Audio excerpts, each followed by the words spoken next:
আসসালামু আলাইকুম রাহমাতুল্লাহ। আজকের ভিডিওটা হচ্ছে মূলত বাংলাদেশ উন্মুক্ত বিশ্ববিদ্যালয়ে 4 বছর মেয়াদি অনার্স যে কোর্সটি সেটা কিন্তু আবেদন শুরু হয়ে গেল, অর্থাৎ আজকে নোটিশটা প্রকাশ করেছে। তো আজকের ভিডিওতে আমরা জানবো যে বিএ বিএসএস অনার্সের আবেদন কবে শুরু হবে, কবে শেষ হবে, কত টাকা আবেদন ফি লাগবে, কি ব্যাপার সেপার A to Z বিষয় জানবো। তো অবশ্যই এই ভিডিওতে একটা লাইক করতে ভুলবেন না। তো সর্বপ্রথম দেখতে পাচ্ছেন যে 4 বছর মেয়াদি দুইটা কোর্সে মূলত হচ্ছে এই অনার্সটি করা যায়। একটা হচ্ছে বিএ অনার্স আর একটা হচ্ছে বিএসএস অনার্স। বিএ মানে হচ্ছে ব্যাচেলর অফ আর্টস আর হচ্ছে বিএসএস মানে ব্যাচেলর অফ সোশ্যাল সায়েন্স।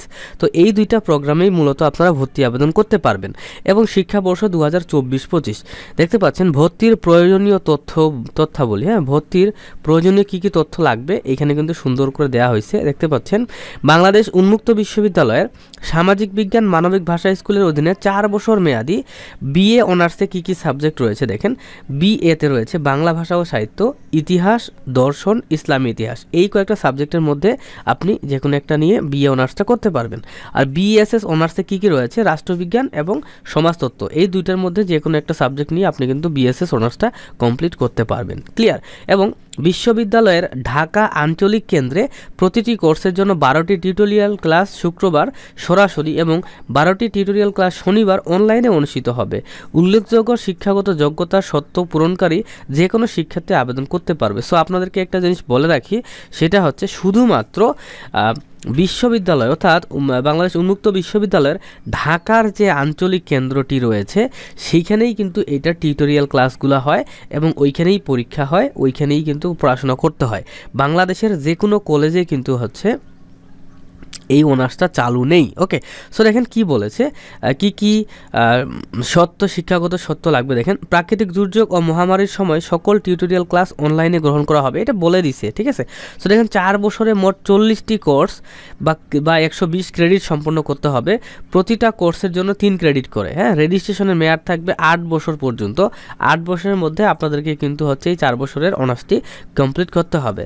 এবং দেখেন প্রতি শিক্ষাবর্ষ 6 মাস মেয়াদি 2টা সেমিস্টারে বিভক্ত থাকবে। অর্থাৎ মনে করেন যে দেখেন 4 বছরের কোর্স আপনাদের যে 8টা সেমিস্টার থাকবে, এক একটা সেমিস্টারের মেয়াদ হচ্ছে 6 মাস। ঠিক আছে, এবং প্রতি সেমিস্টার শেষে পরীক্ষা অনুষ্ঠিত হবে। তো এটা মাথায় রাখতে হবে, প্রতি সেমিস্টারে কিন্তু হচ্ছে পরীক্ষা কিন্তু অনুষ্ঠিত হবে। এবং দেখেন ভর্তি পরীক্ষায় অংশগ্রহণের ন্যূনতম যোগ্যতা, আপনি ভর্তি পরীক্ষা কিন্তু অবশ্যই হবে। ভর্তি পরীক্ষা পাশ করলে তারপরেই আপনি চান্স পাবেন, অন্যথায় কিন্তু চান্স পাবেন না।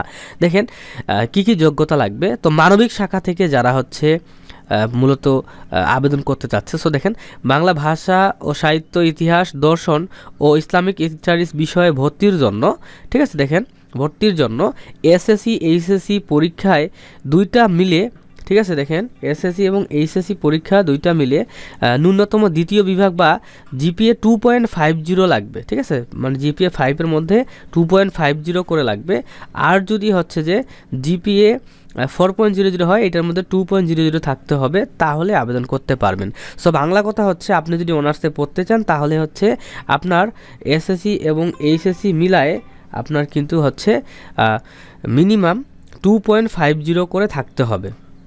ঠিক আছে, এসএসসিতে 2.50 এবং এইচএসসিতে 2.50 থাকতে হবে। সো দেখেন আর হচ্ছে যারা হচ্ছে মূলত সমাজবিজ্ঞান শাখা থেকে দিবে, রাষ্ট্রবিজ্ঞান সমাজতত্ত্বের জন্য, সো তাদের জিপিএ এসএসসিতে লাগবে 2.75 এবং এইচএসসিতে লাগবে 2.75। ঠিক আছে, এই পয়েন্ট কিন্তু লাগবেই। যদি আপনাদের এই পয়েন্ট থাকে তাহলে কিন্তু আপনারা হচ্ছে রাষ্ট্রবিজ্ঞান বা সমাজতত্ত্ব এইগুলা নিয়ে কিন্তু আপনারা কিন্তু সুন্দর করে কিন্তু আবেদন করতে পারবেন। আর অবশ্যই আমাদের মাধ্যমে আপনারা আবেদন করে দিতে পারবেন। তার জন্য অবশ্যই হচ্ছে হোয়াটসঅ্যাপ নাম্বারে আমাদের যোগাযোগ করতে হবে। সো দেখেন তাহলে আমরা কি বুঝলাম, মানবিক শাখা থেকে আমাদের 5 পয়েন্ট যদি থাকে এসএসসি এবং এইচএসসিতে তাহলে আবেদন করতে পারবেন। এবং যদি হচ্ছে সমাজবিজ্ঞানের যদি আবেদন করতে চান তাহলে আপনার 5.5 পয়েন্ট লাগবে। ঠিক আছে, এবং প্রয়োজনীয় কাগজপত্র কি কাগজপত্র লাগবে, সো 2 কপি ছবি লাগবে, এসএসসি এবং এইচএসসি সমানে পরীক্ষায় উত্তীর্ণ সনদপত্র, মার্কশিটের সত্যায়িত কপি লাগবে এবং জাতীয় পরিচয়পত্র বা অনলাইন জন্ম নিবন্ধনের সত্যায়িত কপি। এই কয়েকটা কাগজ হচ্ছে যদি আপনার থাকে তাহলে আপনি আবেদন করতে পারবেন। এখন আমরা দেখি যে আবেদনটা কবে শুরু হবে এবং কবে শেষ হবে।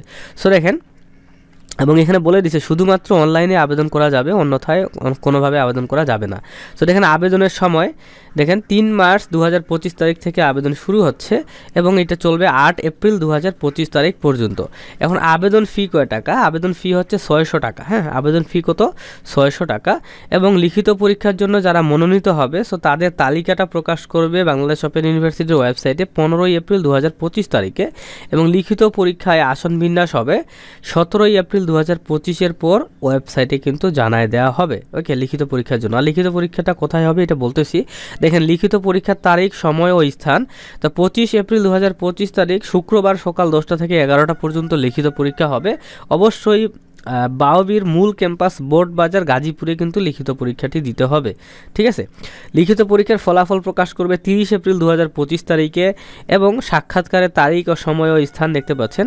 যারা লিখিত পরীক্ষায় পাশ করবে সো তাদের 5 থেকে 7 মে এর মধ্যে সকাল 9টা থেকে বিকাল 3টা পর্যন্ত ডিনের কার্যালয় SSHL বাওবির মূল ক্যাম্পাস বোর্ড বাজার গাজীপুরে কিন্তু একটা সাক্ষাৎ করতে হবে বা মৌখিক পরীক্ষার মতো একটা সাক্ষাৎ করতে হবে। ওকে, সো দেখেন বিষয়ভিত্তিক মেধা তালিকা প্রকাশ করবে 19 মে 2025 তারিখে এবং যারা বিষয়ভিত্তিক মেধা তালিকায় চান্স পাবে সো তাদেরকে ভর্তি হইতে হবে 25 মে 2025 তারিখ থেকে 19 জুন 2025 তারিখ পর্যন্ত। এবং সর্বমোট ভর্তি ফি যদি আপনি চান্স পেয়ে যান একদম বিষয়ভিত্তিক মেধা তালিকায় তাহলে আপনার হচ্ছে 7,310 টাকা হচ্ছে ভর্তি আবেদন ফি লাগবে এবং অনলাইন চার্জ আবেদনকারী নিজে বহন করতে হবে। ঠিক আছে, মানে 7,500 টাকা হলেই আপনার ক্লিয়ার হবে। এবং আপনাদের ক্লাস শুরু হবে 4 জুলাই 2025 তারিখে। ঠিক আছে, আর ওরিয়েন্টেশন ক্লাস কিন্তু 30 জুন 2025 তারিখে বাওবির মূল ক্যাম্পাস বোর্ড বাজার গাজীপুরে অনুষ্ঠিত হবে। ক্লিয়ার? এখন দেখেন ভর্তি পরীক্ষার বিষয়টা কেমন দেখেন। হ্যাঁ, এখানে কি বলেছে, বহু নির্বাচনী পরীক্ষা হবে, এমসিকিউ ভিত্তিতে পরীক্ষাটি অনুষ্ঠিত হবে এবং ভর্তি পরীক্ষার প্রশ্নের মানবন্টন বাংলায় থাকবে 25, ইংরেজিতে 25, সাধারণ জ্ঞান বাংলাদেশ বিষয়াবলিতে 25, সাধারণ জ্ঞান আন্তর্জাতিক বিষয়াবলিতে 25। টোটাল কিন্তু 100 মার্কসের পরীক্ষা হবে। পাস নাম্বার কিন্তু 40 থাকবে। প্রতি অংশে 40% নম্বর পেতে হবে। প্রত্যেকটা অংশে কিন্তু আলাদাভাবে 40% নাম্বার পাইতেই হবে, তা না হলে কিন্তু হবে না। ওকে, এবং দেখেন প্রতি বিষয়ের আসন সংখ্যা মাত্র 60। ঠিক আছে, সো কত কম্পিটিশন হবে আপনি চিন্তা করেন। দেখা যাচ্ছে যে এই যে কয়েকটা বিষয় আপনার রয়েছে, এই যে মনে করেন যে বাংলা ভাষা ও সাহিত্য এটাতেও 60টা থাকবে, ইতিহাসে 60টা সিট থাকবে, দর্শনে 60টা সিট থাকবে, ইসলামিক স্টাডিজে কিন্তু 60টা সিটেই থাকবে। এবং যারা সামাজিক বিজ্ঞান শাখা থেকে দেখবে তাদের রাষ্ট্রবিজ্ঞানে মাত্র 60টা সিট থাকবে, সমাজতত্ত্বে কিন্তু মাত্র 60টা সিট থাকবে। ঠিক আছে, তো ভর্তি পরীক্ষায় এবং মৌখিক পরীক্ষায় টিকতে হবে, দেন কিন্তু আপনি চান্স পাবেন। ঠিক আছে, এবং 7,310 টাকা ভর্তি ফি কেন কাটবে এখানে সুন্দর করে ডিটেলে বলা আছে, এটা আপনারা একটু দেখে নেবেন। তো আবেদন প্রক্রিয়া কি? তো আবেদন প্রক্রিয়া হচ্ছে আমাদের মাধ্যমে আপনারা আবেদন করাই নিতে পারবেন। এবং দেখেন ভর্তি পরীক্ষার পদ্ধতিটা কি এখানে সুন্দর করে বলে দিছে। দেখেন মেধাক্রম অনুযায়ী ভর্তি পরীক্ষায় উত্তীর্ণ শিক্ষার্থীগণ পরবর্তী নির্দেশ ও নিয়ম অনুযায়ী ভর্তি হবে।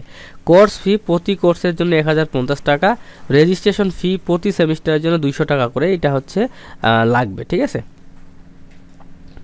সো এটাই মূলত হচ্ছে যে আজকের ভিডিওটি ছিল। যদি কোথাও বুঝতে অসুবিধা হয় কমেন্ট করতে ভুলবেন না। আল্লাহ হাফিজ।